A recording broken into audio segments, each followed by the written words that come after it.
Hey guys, welcome back, or if you're new here then welcome. Today is an exciting video. For one, I am packing to go to the Caribbean for 2 weeks, and exciting enough, I get to bring the checked-in luggage by Carl Friedrik.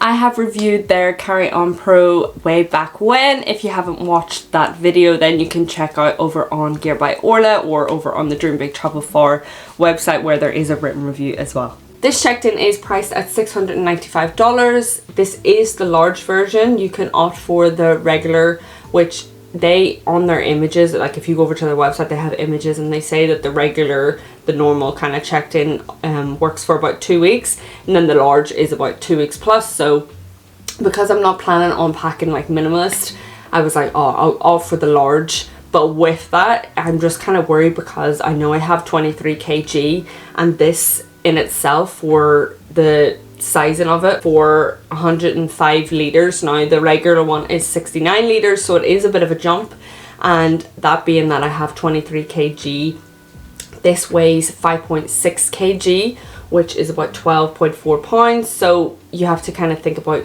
the amount of weight that this is going to take up for the amount of clothes that I want to bring as well. So we will see when we get there. I'm just gonna do this video of me starting this because I want to show you what I kind of get into the checked in, so you can see how much you can fit in. It might give you a rough idea of what I'm packing, yada yada, and then when I get to the Caribbean or after, I will kind of give you an update on how it gets on, looking at the scratches, the wheels, a few things that I just kind of want to review and see what holds up well, because it will be going for a couple of flights and then on the way back as well, so I'll be able to kind of get a rough idea of how it holds up. So I'm just going to give you some dimensions so that you can kind of weigh up between the regular or the large one. The width of the large is 53.5 centimeters and the width of the regular is 44.5 centimeters. The height of the large is 72 centimeters. The height of the regular is 65 centimeters, and the depth of the large is 33.5 centimeters, and the regular depth is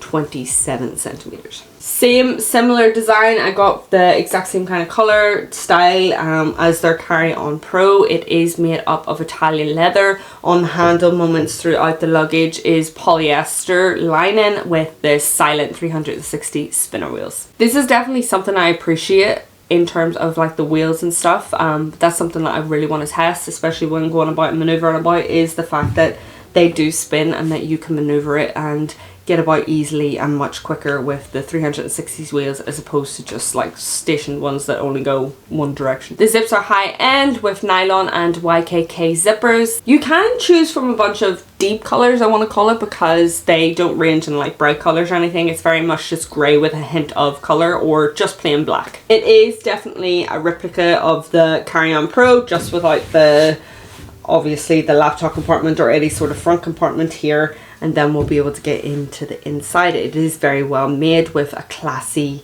feel to it and all these kind of rich textures, so you're definitely getting your money's worth with this checked in. So as mentioned, the reviewing process, the one thing I kind of want to be looking out for is how long does it take to scratch. Notably with the hard exterior shell here, it is definitely going to scratch. I'm well aware of that, but how much is really what I want to know, and I'll be able to update you that on how it holds up throughout its little journey that it is going on in. So in regards to the style of this, it is the TSA approved locks. Now I am a bit apprehensive because I find that because the combination 000 just opens the bag, then I kind of like, what's the point? I just prefer doing old style where I just rip my pony my bobble and tie it around. So this is going to be interesting to see how I feel and how my belongings go. Now there is 3. One without the combination lock, so it just kind of locks in, and then 2 with the combination lock, so I'll choose my combination wisely and hopefully remember it. And then at the top is also just another one. So to be fair to them, it is really sealed in. It's just whether or not this is the first time I'm actually using it on a checked in luggage, I believe. Yeah, because I usually use my I want to say no, I don't even know what what my other luggage is, but that's just a zipped one. I've never used a combination lock for a checked-in version anyways, and I do believe there's one on the bottom because it seems to be stopping me from opening it. And then inside is pretty much the same as the Carry-On Pro. Absolutely beautiful, stunning. I'll get into all the details whenever I am checking back in and see how everything kind of holds up. I just want to go through the kind of compression pads that you have here. You've got one on this side with a few wee detailed pockets, so just nothing overwhelmed. And then you have another pocket here on the compression pad, and then these kind of, I'm not really too pleased about this whole buckle thing. Hopefully they hold up well as well. But plenty of space for me to just pack up and enjoy. So I didn't end up recording the end of this video over on my holiday, just down to lighting and the space and everything like that. So I have had the opportunity over the last kind of 2 weeks to build up a good review and see what works and what doesn't work for this checked-in luggage. First thing that I definitely noticed and really appreciated was the 360 spinner wheels that Carl Friedrik implement in their checked-in and also in their carry-ons as well. Because when we were away, Kazi was testing out the Osprey duffel, their kind of new range of luggage, and it didn't have those 360 spinner wheels. And see, with like jet lag and just being overly tired, you definitely need something that's quite easy to maneuver, especially when you are in busy airports such as London. And anything like that. It just makes it super helpful and convenient. So I have to say that really worked, and that was definitely a huge bonus for me, especially because at a certain stage I was traveling by myself, so it just made it easier and handy enough. So packing the bag, there was definitely a lot of pros and cons to that, because it is absolutely great in terms of like space and packing it up. I had plenty of space to do so. But the only thing that brings it down from this checked-in being a 10 out of 10 is the fact that the weight before you've even started packing is a bit too much. So it kind of just takes away a lot of what you can actually fit into this without it being overweight. So for going back and forth for where I was going was 23 kg. On the way over, it worked out about 23.4 kg, which was absolutely grand. Got away with it fine. But I don't know how on the way back, when I've actually taken things out and the bag should be less, it worked out. I've got a huge heavy sticker on here for 26 kg it was, and I had to pay an extra £36 for that.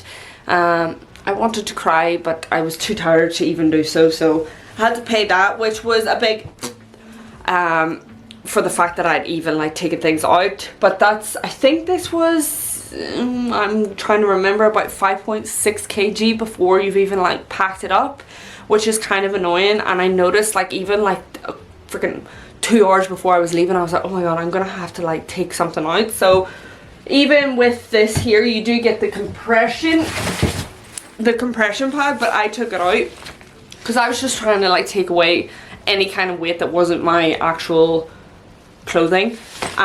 So you do get this in with it, which I wish I kept in it, because two things. I wish I kept this in it, and you have the option over in Carl Friedrik's to buy another one if you want. So this comes with it, where you can add another one as well. I would opt for two, just for the pure fact that the straps on the inside, they don't hold down all the clothes. There's only so much that they can do. So whenever you're flipping the bag over, you can imagine everything's just flipping, getting stuck. I don't know if you can see right now, there's a bit of clothing that's just got stuck because I've been trying to like push it in. So the compression pad just helps with that not being so messy and then having to go around the whole suitcase tucking everything in kind of vibe. But apart from that, there is plenty of space. The only thing is that if you can afford those extra kgs, or afford that, you know, money to pay for it being overweight or whatever, then this is no problem to you. But just for me, that was just a bit of a... But moving on from that kind of like downfall, the main reason of purchasing this kind of checked in luggage in comparison to like other checked ins that I have tried and used and seen them kind of completely fall apart is the fact that this is so well made up. I've seen a lot of kind of checked in, especially the hard shell exterior. With Kaz, hers was more like the flexible material type of duffel bag, so she didn't really have any issues in terms of like scratching and that.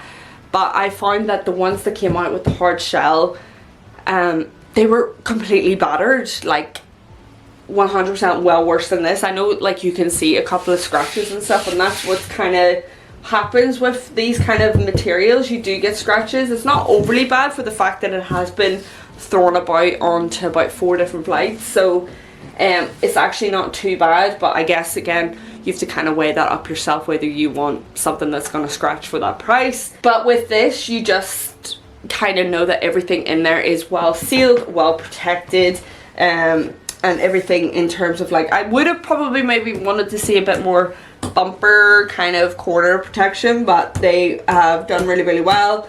This is my first time using the TSA kind of lock system, the combination lock system, should I say. And I was a bit apprehensive in sending off the bag because it was my first time using it and I didn't know how well that was going to work out. But because you've got your 2 kind of combination locks here, and then they've went ahead and implemented more locks, so one here, one on the top and one on the bottom, it just kind of added that extra like security, and I felt a bit more confident in sending it off. I don't know if you'll be able to see it or pick it up. I did kind of try and take a video of it, but that's not going to pick it up. There is kind of like a slight curve here. It's actually not too bad now. It was a bit more curvaceous on its first flight, but I think it's not like popped out or whatever because it doesn't actually look too bad.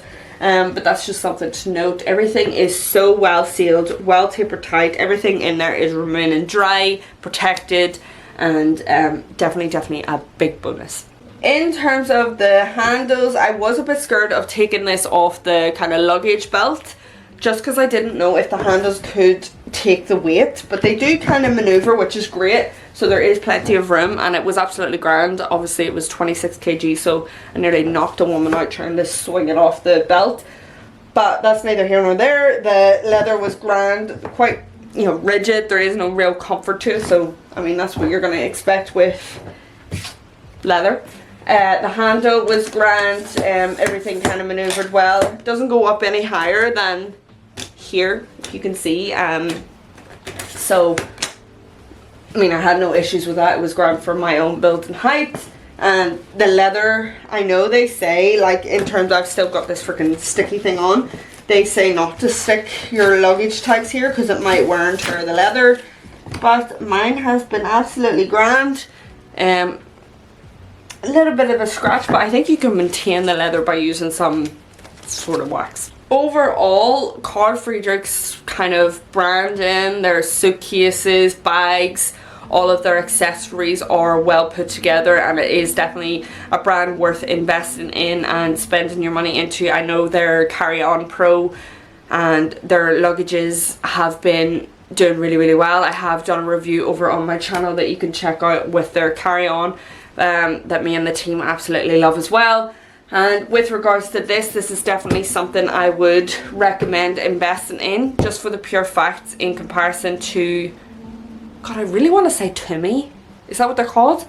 The fact that I bought Tumi religiously, I'm hoping it's Tumi, if not I'll just correct myself on screen, but they fell apart so many times because it's a different kind of hard shell exterior. I don't know how to describe it. Maybe you'll be able to kind of suss it out yourself when you look up the materials and things, but in comparison to that suitcase, that was something that if I punched, it would kind of, you could feel the kind of breakage of it, whereas this, there's like a lot of hardness to it, and you know that it is going to go up well against all the turbulence and being thrown about by whoever has their hands on it. Now, if you do have any questions and I haven't answered anything that you might want to know about this checked in luggage, then please do go ahead and leave a wee comment down below, and I will definitely get back to you with the best knowledge that I can. Don't forget to subscribe, and I will see you in the next review.